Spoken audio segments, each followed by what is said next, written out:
Good morning, people. What's going on? It's your boy Crypto Blood, and today I got my boy, since you know J Snip 4 and Truth Bliss, y'all want to have y'all animals all in your videos and stuff. Well, I had to bring my animal out, my dog Fibby.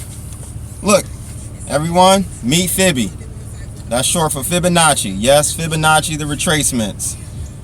If any of you traders out there, that's what I named Fibby after. Fibonacci retracement and sequence. Fibonacci sequence. Very important number sequence in nature and in trading. So I thought it'd be nice to name my doggy Fibonacci. Say hi, Fibby. Nope, not at all. Today I'm actually smoking, and I'll talk about this at the end of the video for all the people to say, you should have your own channel, a separate channel for your cigars. I'll talk about this at the end. But today I wanted to talk to you guys about, and this is shout outs to Nigel, who's in the Webbot room. He private messaged me a few days ago regarding this very topic, which is what I'm talking about today, is Tether. Tether being the cryptocurrency or token. I forgot what platform Tether runs off of. It's not an ERC20 token, but I use Tether quite often. And it's a great tool for your trading. So I'm going to talk about that today. But what made me think about, I had bookmarked a note to remind myself to talk about Tether, and I totally forgot about it. But what made me remember was the fact that I saw an article on CoinDesk that talked about Tether, and kind of in a negative light, saying that it's possibly a scam. And you know, we have in the crypto community, we are quick to call something a scam, boy, I tell you. I don't know if it's a scam, but the article talked about Tether, this Tether coin or Tether token. It's almost like a pseudo USD fiat token. It kind of represents or pegs closely to the price of $1 USD. And what I didn't know about this token was that actually it's partially owned by Bitfinex. Some of the owners of Tether are also part of Bitfinex, so I did not know that. But again, I use it as a great tool to lock in profits. Like if I trade on Bittrex, so I'll use Tether to lock in profits, and like I told you, it's part of, it's closely pegged to the USD currency. I think Bitfinex also has it pegged to the yuan as well. But yeah, it's a great tool. I use it all the time, and you know, even after reading this article, I still think it's a great tool to use, and you guys should employ this strategy when trading, to take profits and lock in USD so that you can buy the dips. You know, you don't have to be on Coinbase to actually sell into actual US dollars. You can sell, I know, at least on Bittrex and I guess Bitfinex. What's going on, boy? You can sell into Tether. So definitely look into that if you guys aren't familiar with Tether. I'll leave a link of that in the video, in the description of this video. But the article talks about Tether possibly being a scam, and the reasoning behind this assumption or theory is that you know, people are wondering if the way Tether works is that they have X amount of reserves in a bank account that essentially represents the number of Tether tokens outstanding. So not sure how they go about doing that, but there has been recent concern about them not having that actual amount backed to represent the floating number of tokens outstanding in the crypto on the blockchain.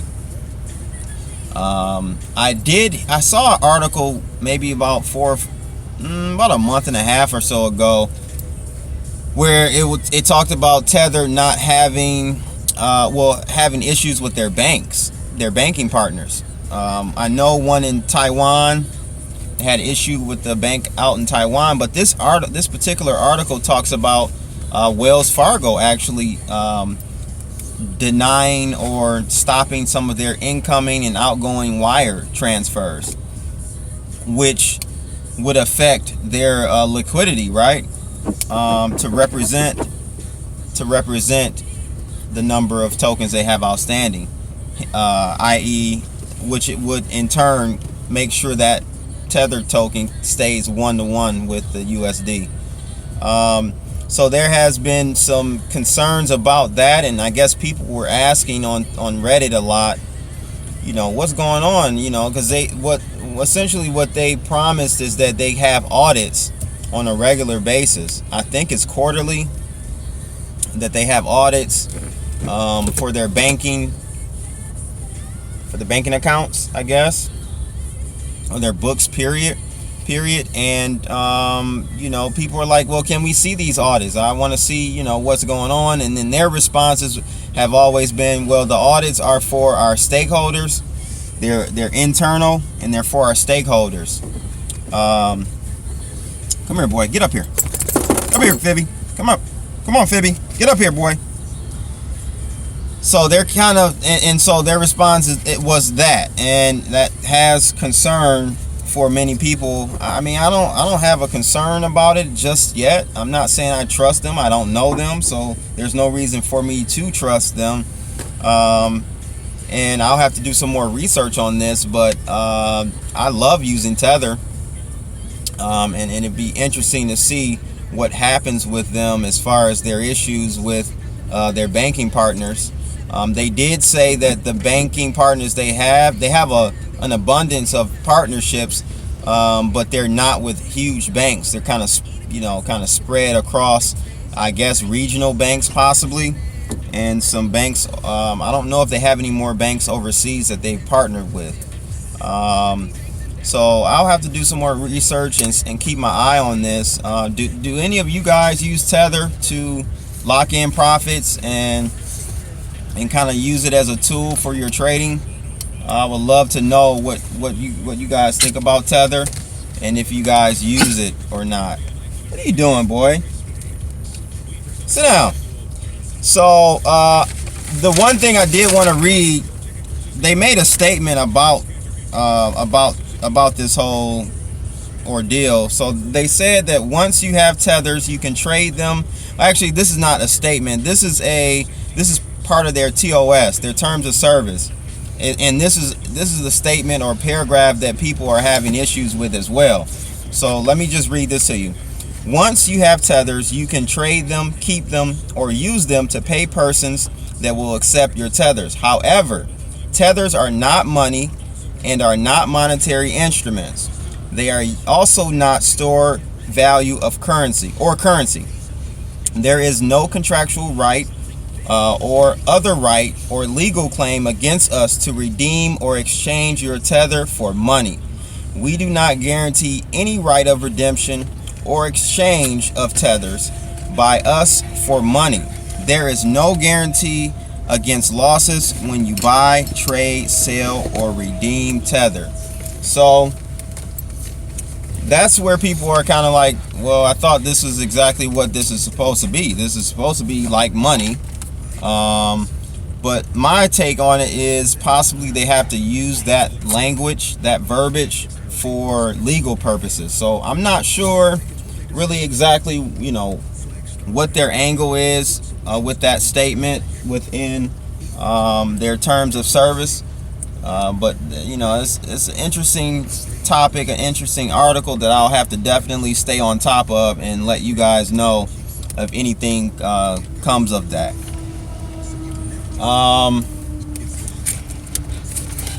Second topic. This is pretty funny, actually. I ran across a guy who is in the IT space, and he did not know about Bitcoin. He didn't know much about Bitcoin at all.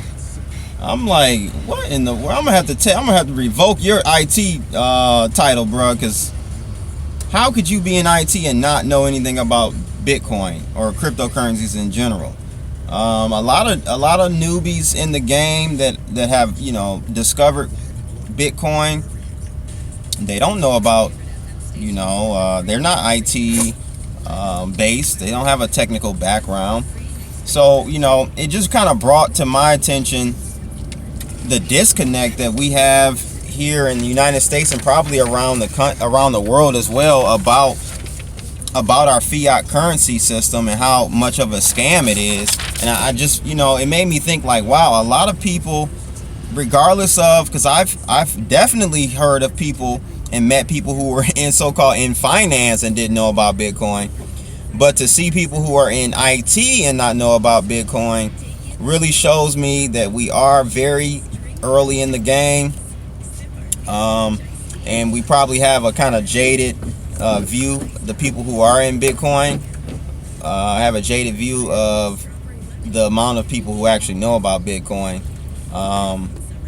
And so, you know, I just think that we are well in the early stages of this whole cryptocurrency phenomenon. And I would love to know what you guys' thoughts are about IT people. Do you guys know any IT people or even finance people that don't know about Bitcoin? Probably the common thread between all of us who are in cryptocurrencies is that we've realized what a Ponzi scheme and scam our monetary systems are around the globe. Really are. So maybe that's the common thread that needs that's there for people to kind of understand what's going on. But definitely leave your feedback about if you guys run across any people who are in finance or in tech that don't know about Bitcoin. Love to know your your stories about that. And the last thing, kind of going with the whole early stage, you know, infancy stage of blockchain and cryptos. I was looking at a chart yesterday, and I was saying, you know, not yesterday, 2 days ago, I was kind of saying that I believe we're seeing kind of a bottom in Bitcoin, and that I'm seeing 4,000 as a decent support level, but for sure 3,000 being a good support level for Bitcoin. And I was just thinking about it, like, man, will we ever see $3,000 Bitcoin ever again? Like, is that forever gone? Are we just up from here? Honestly, I think we are, and that's crazy to say that. Like, to say we'll never see $3,000 Bitcoin ever again. It's just amazing, man. What are your thoughts about that? Do you think we'll never see those types of prices again?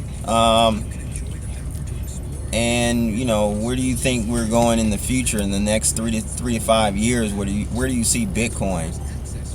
I would love to hear what you guys' thoughts are. I really think that we won't see those prices again, which is phenomenal. It's a little scary, actually, because that lets you know the state of fiat currencies and our financial system is just crumbling, and it's sad, you know, and a lot of people will be left behind. So yeah, let me know your thoughts on that. And as I promised, I am smoking a La Aurora in the tube. These are so freaking good, people. My man Nathaniel in the chat room, he went and purchased the green or emerald one, which is a little fuller. It's more on the full body side, and I see Phoebe wants to partake in the La Aurora as well. This is kind of a, I don't think it's a limited edition. I've smoked these a lot in the past. They're kind of expensive. They're about 20 bucks a stick, but they're aged so well. You can taste the aging of the tobacco. It's very smooth and creamy, and it's not a lot of tobacco. The cigar is very small. It's not the full length of this tube. It's about that much of the tube for 20 bucks. So that's a lot for this cigar. But definitely, if you guys are cigar smokers or aficionados, check it out and let me know your thoughts on the La Aurora. That's it, ladies and gentlemen. I think Phoebe is ready to get out of this car. We're gonna go take a walk. If you like the video, like and subscribe, and if you do subscribe, make sure you click that bell, and that will ensure that you are alerted for every upload that Crypto Blood does on YouTube. Also find me on Steemit, Instagram, and Twitter. And last but not least, if you want to chat with me or any of the great people in the Webbot community, chat room community, make sure you come on over to our Webbot chat room. We've got Mike B, we've got a lot of people who are influential in the Webbot community aside from Clif High in there. So if you guys need help with anything, want to pick our brains, make sure you come holler at us in there.